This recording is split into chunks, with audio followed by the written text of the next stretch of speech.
Okay, hi friends, and welcome to our 47th RAIWC and Initiations webinar commentary. I'm broadcasting here from the Temple of Silence. It's been very dark in Finland, but it's getting brighter all the time. Now, I've been reviewing this material and I thought, well, what I'll do instead of just sending this to you, I will also reread everything that I've recently sent to you, and I'm just amazed at how easy it is to miss fundamental factors, which are the basis for our bridge building. What I want to say is that when we enter this visualization stage and we align the formless Buddhic plane, formless beyond what we normally call the contents of vision, and the gathered energies within the ring pass knot upon the mental plane, and the picture forming capacity of the astral plane, we do have to do some visualization. And I want to say here, what is this visualization all about? I mean, does it simply stop with the bringing into as good a visual relationship as we can imagine those three factors, the buddhi, the gathered energies, and the creative imagination, or is there something else? So creative imagination must act at the stage of visualization. Now, in what manner does it act? It builds a 7-colored bridge. We're in United Kingdom English here, so I'm going to add that. A 7-colored bridge, 2 strands of which will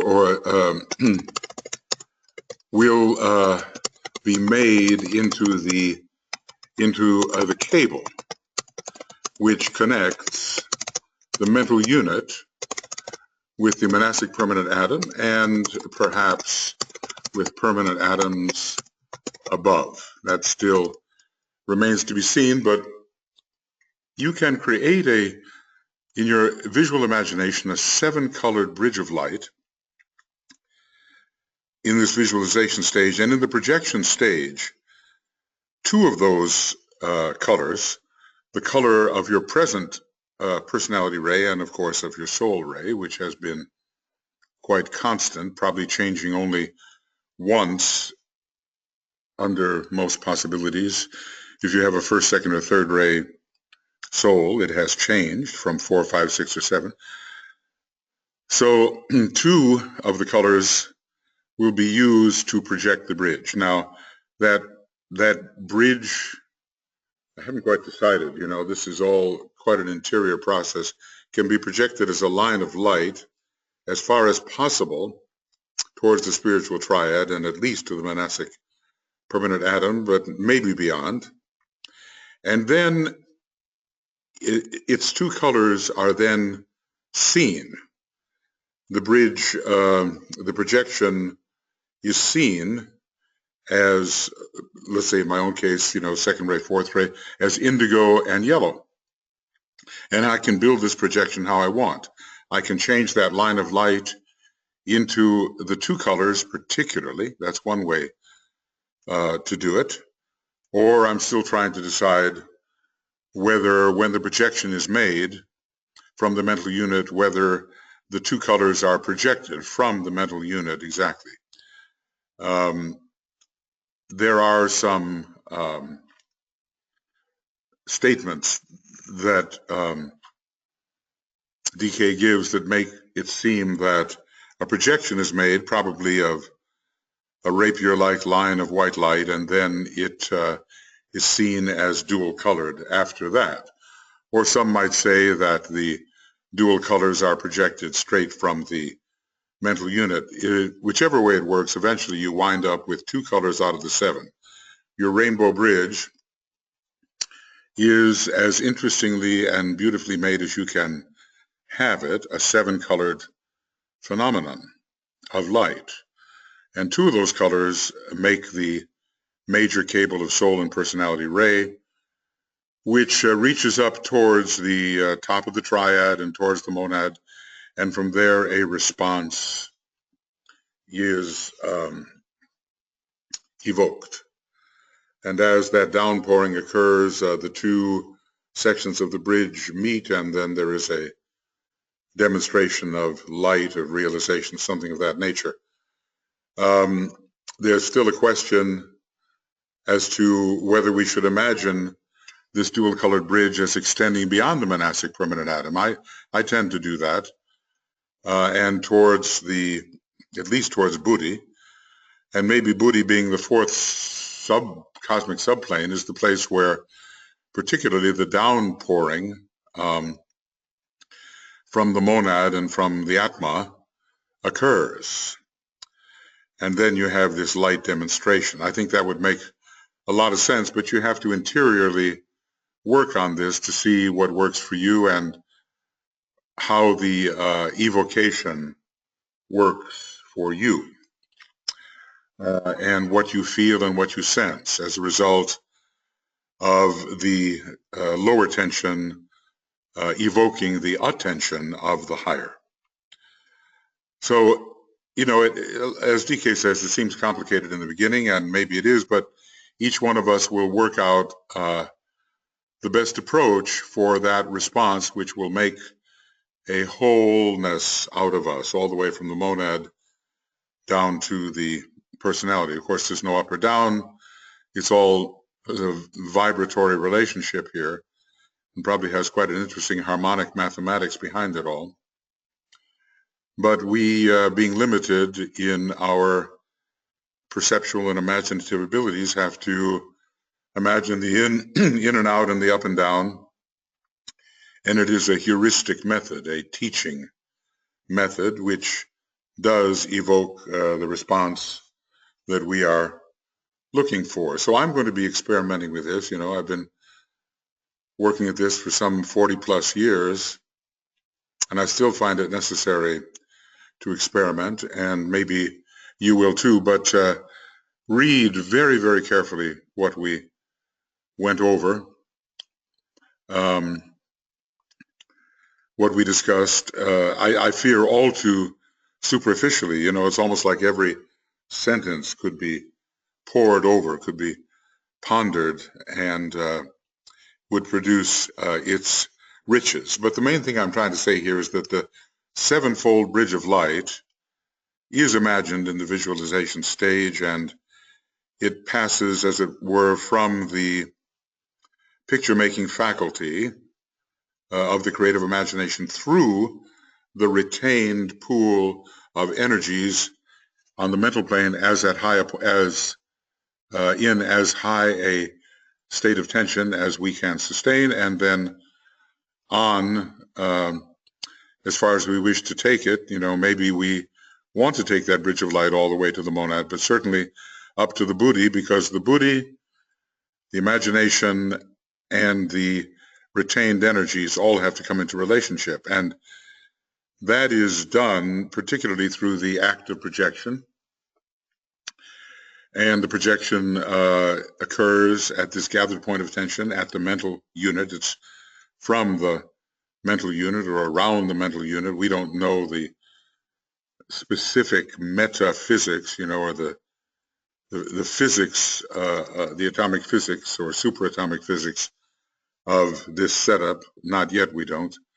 But anyway, whether we project the dual line in its 2 colors, the soul and personality colors now, or whether we project a line of white light and then see at least part of it colored by our soul and personality colors and await the downpouring evocative response from the higher part of our nature, well, that's going to be it's going to be decided on the basis of experiment and our own close reading of what the Tibetan has said. I'll just say this, read very, very carefully and read over and over again.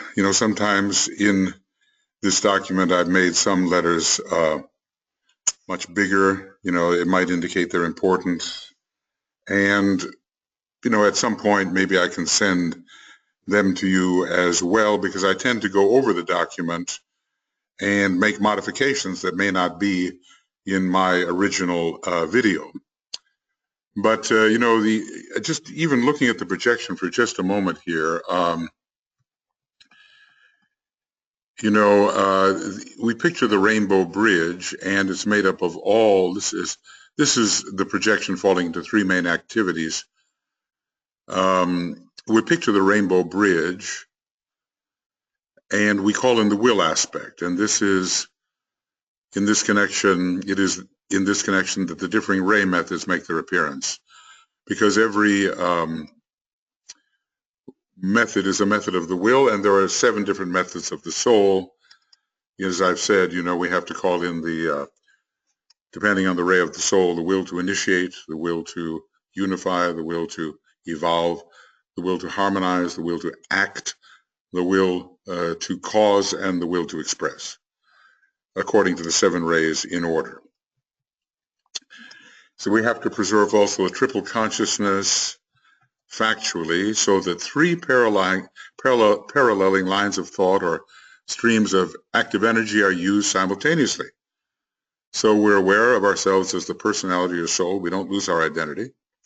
And this is a very important one. He's aware of the point of focus tension which he has succeeded in producing, and that is in the vicinity or involving the mental unit. I don't think we need to know the technical details. We don't even know exactly what the mental unit looks like, but we have to imagine this tiny point which has produced the lower mind, and that the 3 streams of energy have contributed to this retained gathering of energies. And one is the focused energy of the personality, focused, poised in the lower concrete mind. So I suppose we would draw up the vitality of the etheric body and use the mental energy there in the lower concrete mind, and then into that retained energy we have the inflowing magnetic energy of the soul, streaming out from the 12 petals of the 3 tiers plus the innermost tier of the egoic lotus. And so all 12 petals are going to be part of creating this point of tension through which the product of the creative imagination is passing and relating it to Buddhi. And then the energy of the jewel in the lotus, all streaming into the center of tension on the mental levels of the lower mind. And maybe it's at this point, that we can call in the particular kind of will that we sense will be coming from the jewel in the lotus. Now, that will carry some of the energy of our monad, and we may not know what our monad is, but when we, it is still useful, because the jewel in the lotus is within the egoic lotus, and therefore is going to be relating to some of the quality of the egoic lotus. So if I were a second ray soul, I would, call in the will aspect into that point of tension on the mental plane, and I'd call in the will to unify, which would be the second ray aspect of the will. And maybe later I'd learn how to blend it if I have a third ray monad with the will to evolve or something like that. So I say I'm a bit obsessed here with going over and over things, because I'm just aware that it is not an easy process. So he is aware of as much of the consciousness of his ray energy as can enter his awareness. This is his egoic ray energy and not personality force. So during the projection, if we're a second ray soul, we have to really feel immersed in the second ray. He endeavors to see himself as a point of particular energy, colored by his ray life.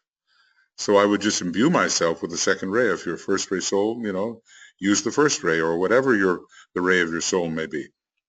And he carefully bears in mind that the energy of the egoic ray is the major energy through which the monad is attempting to express itself, in in the 5 lower worlds, and especially in the 3 lower worlds. So also we're aware that our threefold egoic vehicle is a reflection of and closely related to the 3 aspects of the spiritual triad. It is this relation and its conscious interplay which is evoked by the building of the Antikarana. So we're really somehow bringing the spiritual triad and the egoic lotus into rapport, and which eventually, when this relationship between triad and soul is very powerful enough, it brings into radiant activity the jewel and the lotus, and that's coming more after the 3rd initiation and towards the 4th. And so all of these stages have to be finished first, as far as completed as far as we feel we can do, and then and only then. You see that how easy that would be to overlook? Does he prepare himself with a distinctive use of his ray method in preparing for the projecting sound or word of power, which is done more in the world of meaning. And basically he's telling us, okay, this is a definitely planned and scientific process, as scientific as something occurring on the outer plane. And he assures us that it all becomes automatic once it is mastered. So, he's giving us all of these summaries. He goes over and over it, and I feel obliged to go over and over the things he goes over and over. And, and I hope I'm not confusing you by doing that. I'm just trying to look at it from every angle here. And you'll work out your own method of clarity. So, in this intention process, focusing intention, we're drawing from the personality, we're drawing from the 12 petals, we're drawing from the jewel in the lotus and its will aspect, and we are immersing ourselves in the sense of our soul ray. And then with visualization, we're coming in rapport with the Buddhic activity of impression, but it's not necessarily visual. We have the tension of the mental body, of those gathered energies, and the imagination of the astral body and imaginative processes, and we are building a bridge. Now, however you want to look at the building of that bridge, we're supposed to do it as beautifully as possible. Sometimes I think I've made the error of simply thinking that the 2 colored Antikarana of soul ray color and personality ray color would be sufficient for the bridge. But there's more to it because it has all 7 colors, and out of the 7, 2 are selected, and the bridge remains what it is, but the major colors of projection are your soul and personality ray colors. So here in this aspect of projection, he summarizes. The will aspect is called in, probably from the jewel in the lotus, and we preserve a triple state of awareness. We're aware of our own identity. We don't drift off. He is conscious of a fixed point of tension, which has been gathered on the mental plane, and he's always aware of his soul ray or soul energy. I say to myself, look, if I repeat this often enough, it's really going to sink into my mind and become an automatic process. But of course, we really have to practice this. So, really imbued, really feeling oneself before one starts to project.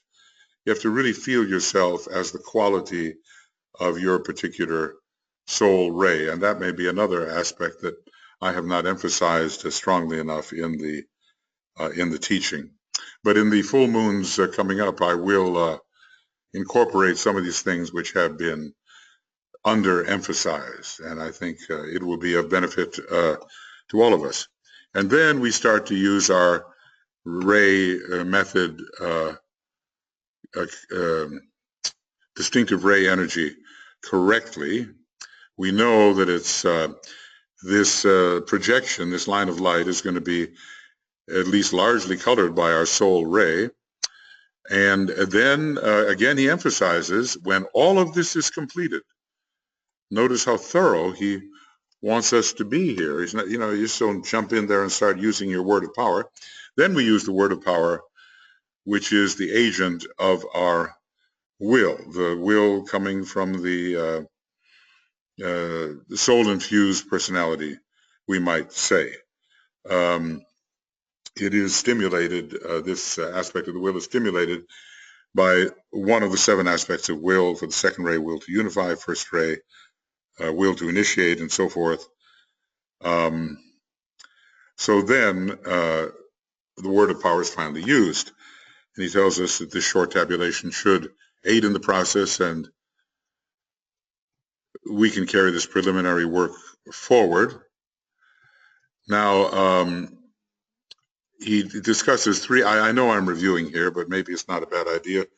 It's good for me, maybe good for you. 3 factors which the building process depends, on which it depends. We have to hold the mind steady in the light, preserving the point of attention at the highest possible point. Now, how do you do that? It's an intense focusing.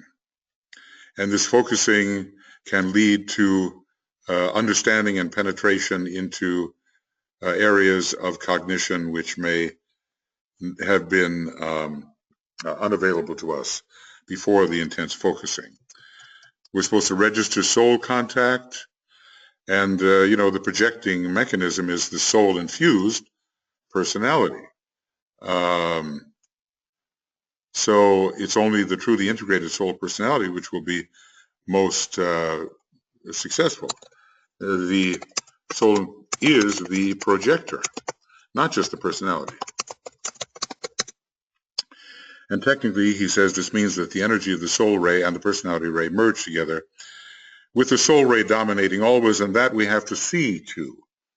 We have to realize that it's the quality of our soul which is dominating, even though the personality ray quality is present. And then we hold in mind the method to be used according to our particular ray technique. And our whole purpose here is to relate the spiritual triad and the personality. The bypassing of the soul is moderated by the absorbing of the soul. See, bypassing of the soul is moderated by the absorption of the soul energy into the personality. Now, all of these are just words until we really are successful enough in bringing this into practical expression. So the soul as a separate entity is not so much in our mind. It is fading out of the picture and is being absorbed into the personality. We have to get the feeling of that, of these 2 things together, not the soul as entirely distinct from the personality, but the soul working through the personality. So the personality is becoming the soul in incarnation. Think of that. How many of us are the soul in incarnation? How many of us feel and express as if we were the soul in incarnation? And that's one of those ones. I want to do that again. Yeah, soul in incarnation. Okay.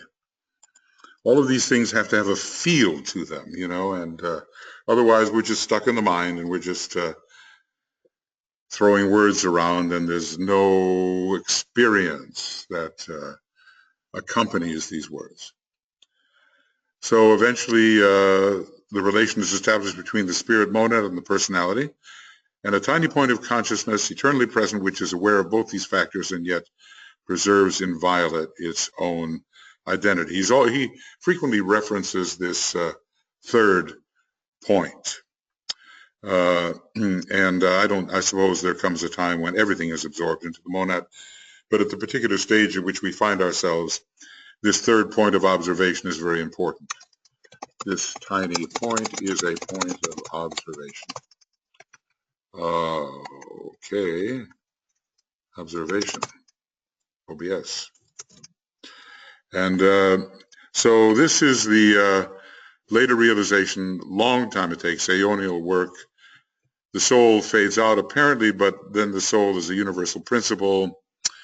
And in our solar system, at least, this consciousness of being is the main factor. So soul in the secondary solar system is the main factor which is being emphasized. Now here's, here I go. I just chose a random place to begin, and maybe I'm elaborating a little bit more than I have in the past, and I almost feel compelled to keep going because, it's just so interesting, this internal scientific work. And well, if you're like me, maybe years can pass and you don't pay adequate attention to the building process, which you might, and which would gain for you great access to the inner parts of your nature. Now, this is really, really important, and it's a point that I overlooked. It's almost as if this some of these videos are sort of an explanation to you of what I've overlooked in the building of the Antakarana process. But I'm glad, better late than never. And, maybe for you too, I'm helping to draw to your attention certain factors which you may have overlooked as well. The bridge is frequently called the rainbow bridge because it is constituted of all the colors of the 7 rays. Now, frequently, I've had the sense that as we gather our whole group, we do get all the colors. But every one of us has all 7 colors because, we've been on every one of the rays in terms of the personality. If we're at all advanced, let's just say, maybe there's a lot of people who, in the very beginning of evolution, will never be on the first, second, or third ray in their personality, but later they will be. And now we're talking to each other about building the Antakarana, so we should be advanced enough to have been on all the 7 rays. The question remains, have we ever been on the same personality ray as our soul ray? That seems to happen rather later in the process, so I'm just leaving that as a unanswered question. When I see Master DK next, I'll ask him about that. He will be in a position to explain these things, and we do feel it coming. So speaking specifically from the angle of the disciple, we do have a sevenfold bridge being built here, and we do have to imagine that it's made of all the colors, and always the soul ray color will somehow always be there. So we really have to have the sense of that. The bridge which he builds between the personality and the spiritual triad is composed of 7 strands of energy or 7 streams of force. 7, okay. He uses all the 7 rays, having gained facility in doing so because again and again his personality has, in the long cycle of incarnation, been on all the 7 rays many times. Now this is the question: has it been on all the 7 rays if the personality ray is the same as the soul ray? He does give one example in his book, and that's in the techniques of integration, and it's a first ray personality with a first ray soul. Very rare thing, I think, and somehow developed later only after balance has been achieved, or that there's not a threat that imbalance will be somehow evoked. So that's the question. Does it happen quite late in the process? Because I think the particular individual involved here would have a first ray soul, first ray personality, 4th ray mind, 2nd ray astral body, and a 6th ray physical body. So you can see the balance between the 2, 4, 6 there and 2 of the 1s, but that comes very much later. So I'd really like to ask Master DK, in the long cycle of incarnations, is it only in the later part of that cycle that we are likely to get the same personality ray as we have a soul ray? It seems that only in the later part of the cycle are we able to preserve the necessary balance, which having the same soul ray and personality ray might threaten. But his soul ray dominates eventually, and the rainbow bridge, and in the rainbow bridge, the colors of his rays are heard vibrating, and the note of his ray is seen. This is the Devic language, and the Devas, we are told, hear color and see sound. And then we're building the bridge for the entire human race, and eventually it'll be formed of 7 strands of energy, but every one of us has 7 strands of energy as well, and that is something, that, how would you visualize that if you're visualizing your bridge? There's some beautiful illustrations by Francis Donald, who is kind of, the artist who has done so much to portray the initiation process for, in association with the Moria Federation. And there's one of his illustrations for a conference that we've had that shows a multicolored rainbow bridge, and maybe it's something that you can use.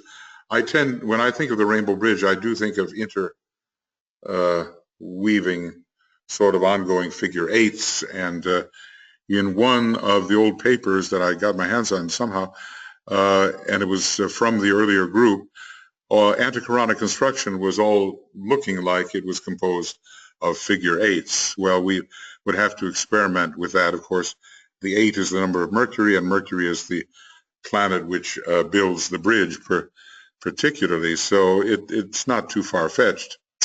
So anyway, it is therefore formed eventually of 7 strands. That's the bridge of humanity. And to this bridge, the creative work of all human beings who reach the stage of soul contact contribute, because the very first soul contact is the beginning of the bridge, even though the bridge is threefold in a way, reaching from the mental unit to the monastic permanent atom, but that comes later. The first part is reaching from the mental unit into the egoic lotus, and there's also a kind of an interesting completion of the triangle, reaching from the egoic lotus to the monastic permanent atom. Well, anyway, in those of us who build this thing, their dominant strands of light fuse into one whole, and their lesser strands are lost to sight in the radiance of the sevenfold bridge, which humanity will eventually complete. Now let's see, I'd like to make that, that's number 20, and I'd like to make that pretty big. Yeah. This is my way of, it's not original with me.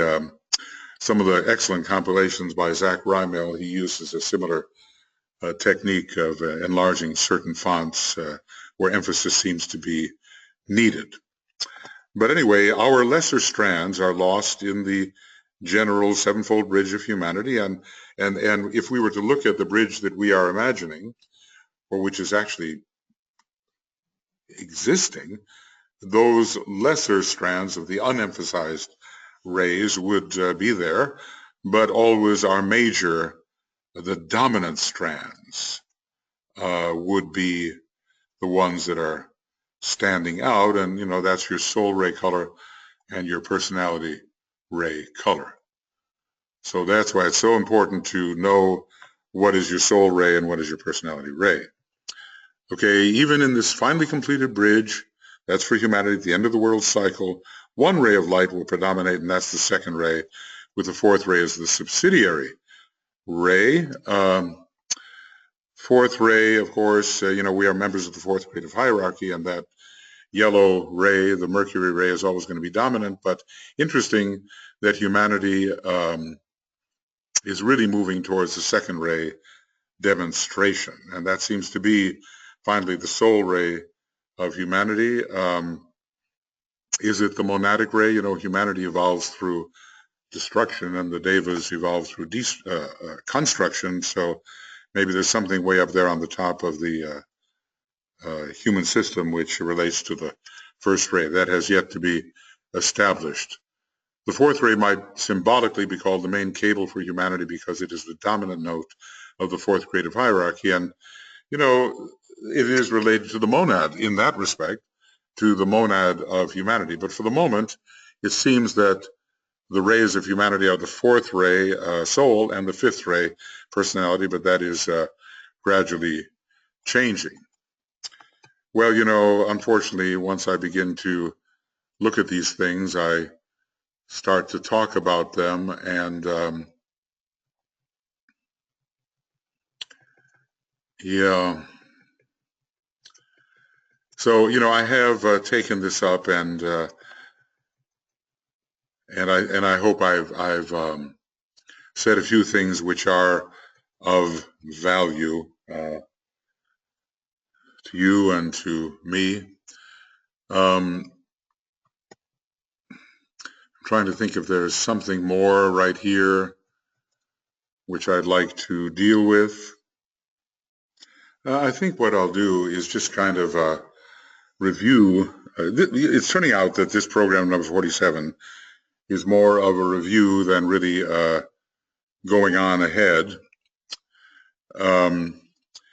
So I'll take some of this down to the point where we began talking about the word of power of Ray 1, word of power of Ray 2. I think I've said there as much as I can possibly say, but the review of the bridge and the projection process, this is such an experimental kind of thing, and everybody has to work interiorly until the experience of projection and of contact and of reciprocal evocation, or the evocation which makes the bridge building a reciprocal process, until those are real factors in our consciousness.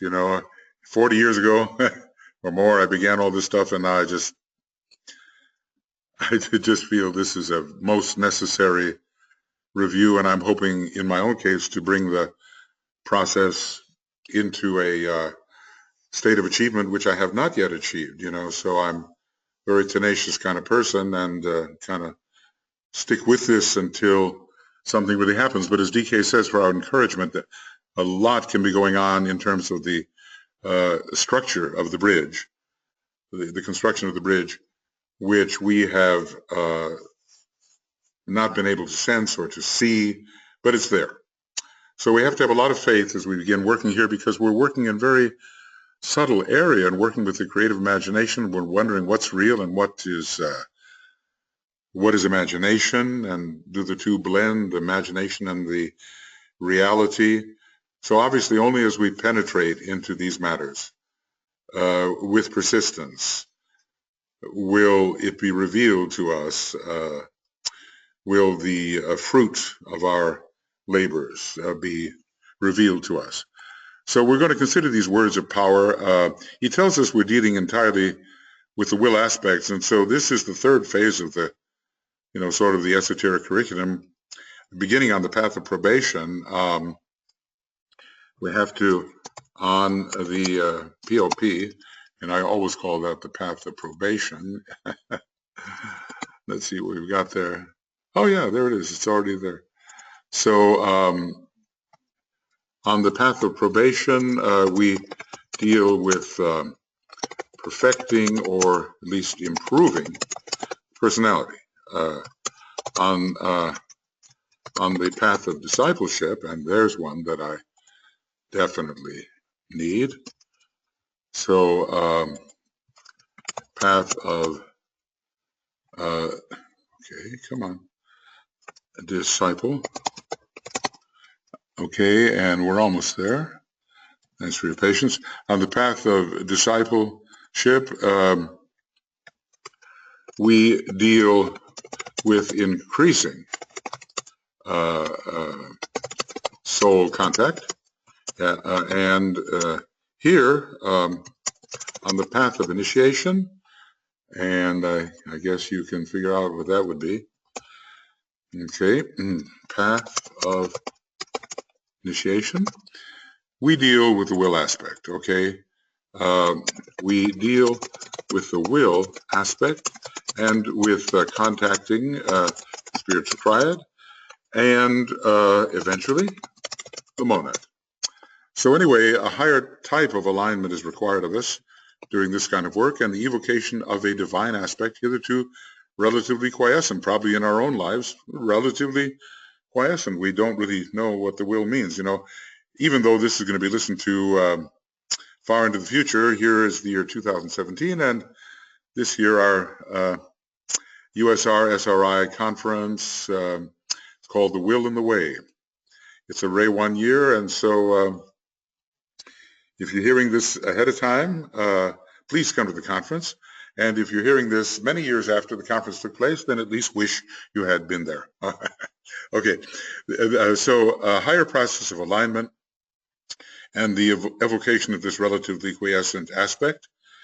But we do have the reflection in our sacrifice petals, and sacrifice is an aspect of bliss, or leads to bliss, and at least we can work out the sacrificial will in our daily life, even though it's just a reflection of this higher form of will, plus the distorted shadow in the mind nature. So the mind oftentimes compels us to sacrifice.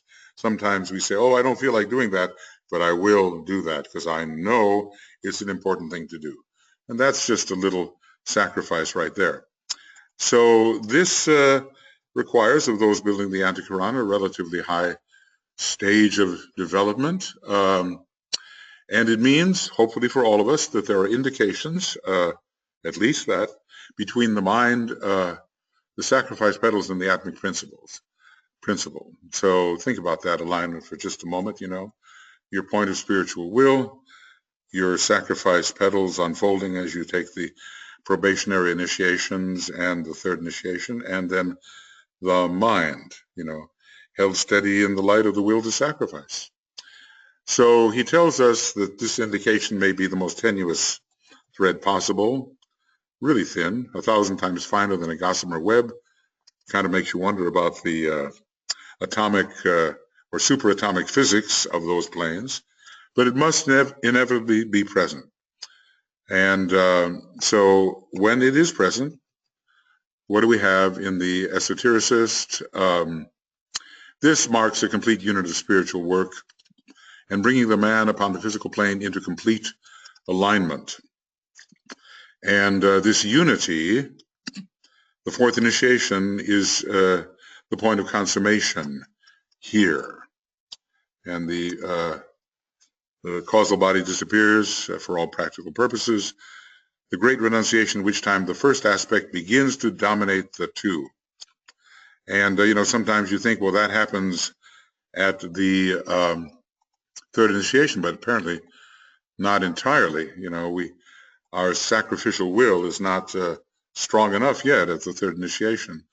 And we've had that story of the rich young man who was a third degree initiate and very righteous and very capable, who went sadly away when the Christ demanded still more of him. He couldn't quite make the sacrifice. Then the soul life at the fourth, I would say at the fourth initiation, fades out, and the causal body disappears, and the sum total of memory is absorbed into the monad first, I believe, into, gosh, I hope everything is correct here. Yeah. First, it is absorbed into the spiritual triad and then into the monad. I've got a lot of technology going here, and when I hear strange sounds, I begin to get worried. Anyway, I and my Father are one becomes true eventually and beyond the fourth initiation, because the Christ who was saying those things, in the body of Jesus, was already a fifth degree initiate, almost taking the sixth degree, at which time it really could be said, I and my Father are one. And the astral body, maybe not the astral atoms, I still have to work that out, vanishes. And the physical body is not needed, but the astral body, the vital body is. And all this stuff about the body of fire, just look in the 160s of a treatise on cosmic fire, and you'll find some amazing stuff about this body of fire. So then what do we have? We have, from the formal aspect, we have the monad. Now consider that. The monad is considered form because it's a vehicle, but at the heart of the monad is really that point of the fire of being, and that is your real essential self. Then the sphere of the spiritual triad, notice the word sphere, interesting. It's been built by the permanent atoms, which the monad selected long ago, and eventually, not at first, but eventually a sphere of cognition, of ability, of qualities, of cities is built on those permanent atoms, which have, only 3 spirillae and not the usual 7. So the monad, the sphere of the spiritual triad, and the etheric body upon the physical plane. So that's what's left of us after the fourth initiation. And, the etheric body can simply be a projection if we are not really retaining our personality, if we die, let's say, in that process. Excuse me. I would here remind you that the levels of conscious existence, which we regard as formless, are only relatively so. Even just the way there's form on our lower etheric planes, cosmically considered there's form on the higher etheric planes as well. The center of consciousness is now the will, nature, and the center of consciousness, I want to point this out. If you turn to page 168 and 169 of Esoteric Psychology 1, you'll see DK talking about Annie Besant,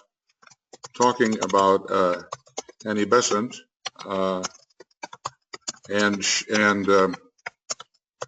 she used the phrase center of consciousness to mean the monad. But anyway, the will nature can be atmic from that point of view. The monad comprises more than just will. It has wisdom and activity too, and it also has in its central nature pure being. So the center of consciousness is now the will aspect, and we are coordinating the atmic vehicle. And beyond this, like every master, the will is most important. But when you look at the whole solar system, the will in our solar system is the will to love. So although will is the most important aspect, it's the will aspect of the great second-ray impulse, which is the soul and personality and nature of our solar logos, the will to love, or the will as it serves love. Okay, activity and love are still present in full measure, right?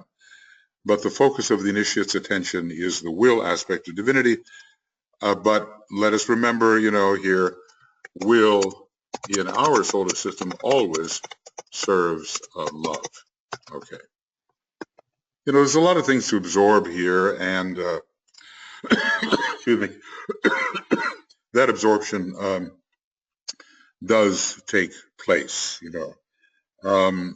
gradually. We can't always be pulling ourselves up by the roots, wondering whether we're growing or not. We will grow. We will apply ourselves to this marvelous teaching, and we will grow within the consciousness of Master DK, who has so solicitously made it possible for us to grow into the spirit of esotericism and the feeling of esotericism and the experiences of esotericism, and of course the knowledge of esotericism. So a lot of these things will just come together for us if, with persistent, being serious students, we stick with it. I always think it's a very great thing to be a serious student. Maybe it's related to the great star, but we spell it differently. It means we're really on the track and we're not going to be deviated. And even if we fall off a little while, we'll be right back on before you know it. And we will accomplish. We don't take no for an answer. And that is a very important stage to reach, and not so easily reached at first, because many failures occur, temporary failures, and we lose our courage, and we lose our desire, and we lose our aspiration. But sadder but wiser, we learn to continue, if not in the same life, then in lives to come. Now, this next part, I did that earlier, I think, satisfactorily. Sometimes what I do when I don't think I do something satisfactorily, which is just about all the time, I go back and try to do it again, But I think, only in this case, Master DK does things satisfactorily. I'm just trying to be a kind of a bridge from what he has said to the kind of application that we human beings can make of this sometimes very esoteric energy or teaching. So this wonderful section here on page 507 about the different rays from the ancient book, and I think I've said enough about that in the previous video, whatever it has been, starting with the preservation of values of the first ray, and then the consummation, the earthly consummation brought into expression by the seventh ray. From 1 to 7, and all the other rays play their part. So it's not been easy to put these abstruse ideas expressed in the most archaic language and symbolism into modern terms and words. He conveys the general idea, the collaboration of all the 7 rays in the building process of deity, and even in our own building process. Everything we've ever done on one of the 7 rays is going to contribute, but certain rays end up being the main approach for us, the main cable for each one of us individually. We each have a tiny, tiny part to play in all this, but we've got to get our part straight, so eventually it becomes universal, and the Antikarana becomes a tremendous, momentous thing, which leads back to the absolute height of the universe. Some fine day, trillions, quadrillions, sextillions of years. Well, maybe I should just stop at trillions. Hundreds of trillions of years ahead. I'm thinking in the very, very long term. How much time has elapsed? Well, you can never name it. It's been infinitudinous. So the moment the disciple approaches that point in consciousness and the Antikarana is firmly anchored, he becomes aware of the factor of the greater circle, which encloses the other 2, and this is, you're on the way to Shambhala here, the secret place where the will of God is formulated for the immediate present and for the long-range future, at least long-range in our terms. Well, so this takes us to, it is sort of what I probably unconsciously wanted to review, not all of it. There's other things to review, and probably I could go back to the very beginning and review everything. But it takes us to the techniques, and there I think I've said enough and adequately in the previous tapes, or they're not tapes anymore, they're just programs. So he does tell us about the first ray technique here, and it's all part of the technique of duality, and in considering these 7 rays, he's giving us the technique of projection.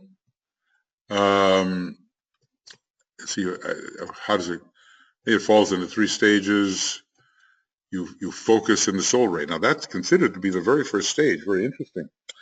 So we really have to have that sense of ourselves as a soul of a certain quality who's going to do this projection with the help of the energies that have been gathered. We have to realize the tiny point of tension which has been gathered, and then and also our tiny point of observation, and then whatever we visualize and however far we visualize it, we have to realize that, and then we're going to have a focused activity of the will. Now notice this. According to the ray, in which a line of light or living substance is imaginatively and creatively sent out or projected from the mental unit. Now, he's not telling us whether this is the colored light or the 2-colored light, or whether later the line turns colors. And this is what it seems to be the case. The line of light is then pictured as colored by the 2 ray qualities and the 2 colors. So that's something, I can't say it's new to me, but it's certainly something that I want to emphasize now that I'm more aware of its value as part of the process. So the two ray qualities, which are major rays, are held stably aligned in the light of the spiritual triad, not the light of the soul. And he's telling it what it corresponds to. Then the word of power is uttered, and it carries the light still further on and up, and it kind of makes you wonder, it makes me wonder anyway, how far we have succeeded in carrying our projection. Now, it is assumed there is that gap there between the mental unit and the monastic permanent atom, and it doesn't really talk about a gap between the monastic permanent atom and the Buddhic permanent atom, the atomic permanent atom, but we have to project across the gap. Now, I've sometimes considered a much more extensive projection, but my projection from below is not going to equal in power the downpouring of the evocative response that comes when my point of tension is sufficient and the energy of my projection is sufficient. It's not going to equal that, the power of the downpouring response from the higher aspects of my nature. So anyway, this is an important point.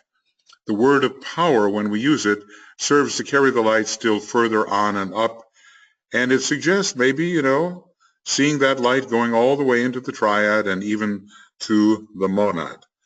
And it has three effects. What does he say? Keeps the channel open for the descending light of the triad, where bridges will meet, the bridge from above and the bridge from below. It reaches the spiritual triad, focused temporarily in the monastic permanent atom, and evokes a response in the form of a thread of descending triadal light from what levels? Maybe from the monastic permanent atom, but also from above, and it also causes that vibration which evokes response from the other rainbow bridges.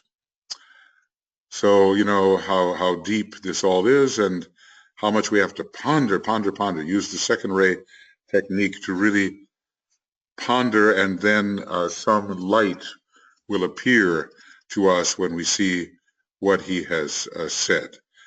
It is building the Antakarana is preparatory to real initiation, the third initiation, and it's kind of analogous to what you call the chela on the thread. The Antakarana has to be sufficiently built, or at least that stage has to be sufficiently reached before the chela on the thread phase can really make its appearance. Now, the thread may be somewhat differently oriented and anchored and all of that, but this stage of building the Antakarana before the third initiation is a necessary stage to facilitate becoming the chela on the thread. And it's all preparatory. It tells us that someday we will take initiation. So he's not allowing us to rush into it. And then the stages of initiation are here discussed, personality, soul, and monad eventually. And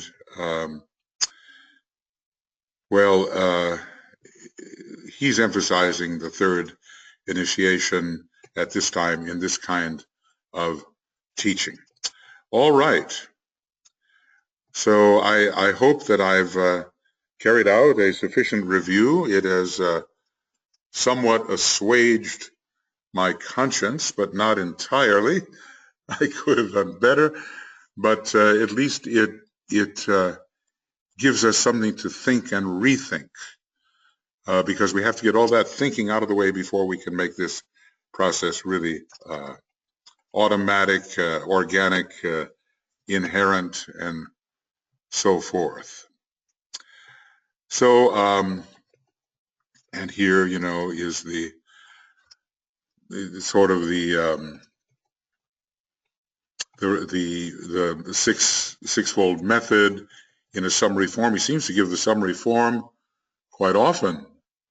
A response comes from the spiritual triad, which that intention propelled by an act of will from the point of tension, projections active will, has evoked. We're always going to get that response if we do it right, and then comes things out of our hand. We just keep working at it, we stabilize it, and then we rise up one day. All right, and then he talks about the different words of power, and that has been sufficiently discussed. So now, where we are, we're going to end this, only it's not what, it's not exactly complete. but I hope I've said sufficient to get you oriented and get me oriented. And now this is, and I'm just going to call this a big review, especially of the projection process. And so now really what we're going to do is we're going to begin. So beginning of RAIWC Initiation Webinar Commentary number 48 and going on with the words of power for the third ray. All right, I think we've gone far enough now. So I didn't realize this was going to be a review, but when I start to think about all the little things that may have slipped through the cracks, and still many have, unless we read with very careful and precise attention.